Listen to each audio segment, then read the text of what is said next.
Hi friends, life of सदीपे चैनेले तुम्हादेरके आरो एकबार स्वागत। आशा करी तोमरा सकलेई भालो आछो और आमराओ भालो आछि। तो आज के आमी बानाबो होच्छे मालपोया और मालपोयाटा बानाबो होच्छे क्षीरेर मालपोया। तो এই মালপোয়াটা বানানোর জন্য আমি একই কাপের সেম পরিমাণ সুজি আর সেম পরিমাণ ময়দা নিয়ে নিয়েছি আর ওর থেকে কিছুটা কম চিনি নিয়েছি। চিনিটা কিন্তু আমি পরিমাণে একটু মিষ্টি কম করার জন্য চিনিটা একটু কম দিয়েছি, কিন্তু এর থেকেও বেশি দেওয়া যেতে পারে। আর দুধের আমি কোনো রকম মাপ রাখিনি, এটা আমার যতটা লাগবে আমি সেই অনুযায়ী দিচ্ছি। পরে আমি খুব ভালো করে মাখিয়ে নিচ্ছি। মাখাতে মাখাতে আমার দুধটা যেরকম লাগবে আমি সেই রকম দেব।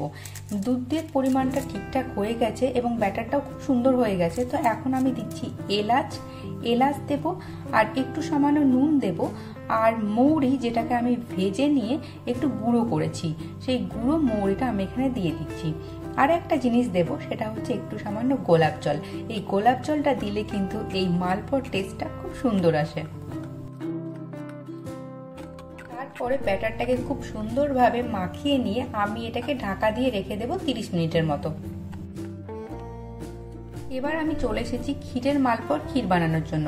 তো এখানে আমার কিছু পরিমাণ দুধ আগে থেকে গরম ছিল, তার মধ্যে আমি আরো কিছু পরিমাণ দুধ দিয়ে দিলাম। আর এই দুধটা আমার ফুল ফ্যাট মিল্ক, আমি এটাকে খুব বেশি ঘন করবো না, জাস্ট একটু গরম করে নেব তাই। এরপরে আমি এখানে দেব বাদামকে গুঁড়ো করে নিয়েছি, এই বাদাম গুঁড়োটা দেব। বাদাম গুঁড়োটা দিলে অটোমেটিক দুধটা একটু ঘন হয়েই যাবে আর বাদামের টেস্টটাও কিন্তু খুব সুন্দর। তো সেই বাদামের টেস্টটা কিন্তু এই মালপোয়া ক্ষীরের মালপোয়াটাকে আরো বেশি সুন্দর করবে। আর আমার এই বাদামগুলো অলরেডি যেহেতু রোস্টেড বাদাম, তাই আমি ভেজে নিইনি, কিন্তু যাদের কাঁচা বাদাম থাকবে তারা কিন্তু ভেজে নেবে। আর এরপরে আমি দিচ্ছি হচ্ছে এখানে ক্রিম। এই ক্রিমটা কিন্তু এই দুধটাকে আরো বেশি থিক করবে আর সুন্দর ক্রিমের যে ফ্লেভারটা সেটা কিন্তু আমার খুব ভালো লাগে। তো আমি এই কারণেই আর কি ক্ষীরটা বানানোর জন্য ক্রিম ইউজ করি। এরপর আমি দিয়ে দিচ্ছি হচ্ছে পরিমাণ মতো মিষ্টি। আমার কিন্তু মিষ্টি জিনিস অতিরিক্ত মিষ্টি ভালো লাগে না, সেই কারণে আমি সবসময় মিষ্টি জিনিসটাকে একটু কম মিষ্টি রাখার চেষ্টা করি। আর মিষ্টির ব্যালেন্সটাকে ঠিক রাখে হচ্ছে একটু সামান্য নুন। তাই যে কোনো মিষ্টি জিনিসে একটু সামান্য নুন দিলে মিষ্টির ব্যালেন্সটা খুব সুন্দর হয়। আর এখানেও আমি দিয়ে দিয়েছি হচ্ছে এলাচের ফ্লেভারটা মিষ্টি জিনিসের ক্ষেত্রে খুবই সুন্দর আসে। দেখো আমার দুধটা কি সুন্দর গাঢ় হয়ে গেছে আর কালারটাও কিন্তু খুব সুন্দর লাগছে। এরপরে হচ্ছে আমার মালপোয়া ভাজার টাইম। দেখো এটাকে আমি 30 মিনিট মতো ঢাকা দিয়ে রেখে দিয়েছিলাম। যে সুজিগুলো ছিল সেই সুজিগুলো খুব সুন্দরভাবে ফুলে গিয়েছে এবং ব্যাটারটার থিকনেসটাও কিন্তু খুব সুন্দর। এবার আমার শুধু ভাজার পালা, ভাজলেই হয়ে যাবে।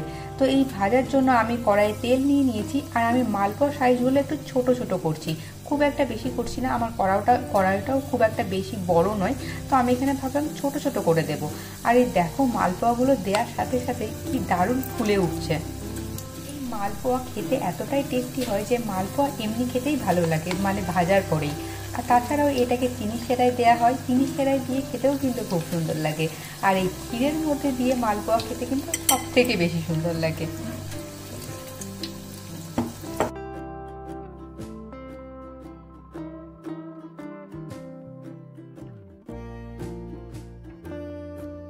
দেখো মালপোয়াগুলো কি সুন্দর ফুলে ফুলে গেছে আর দারুণ লাগছে দেখতে। এই অবস্থাতেও কিন্তু খেতে খুব ভালোই লাগে মালপোয়া।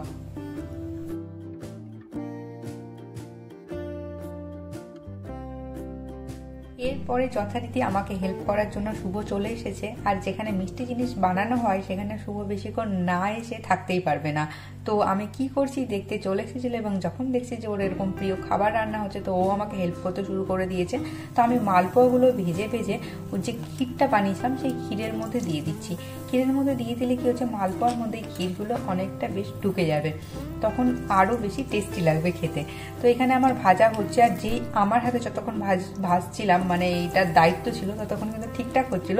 যে শুভর হাতে দিয়েছি দু একটা একটু বেশি ভাজা হয়ে গেছে, একটু সামান্য কালো হয়ে গেছে, তবে খারাপ হবে না, আমি গ্যারেন্টি যে ভালোই হবে।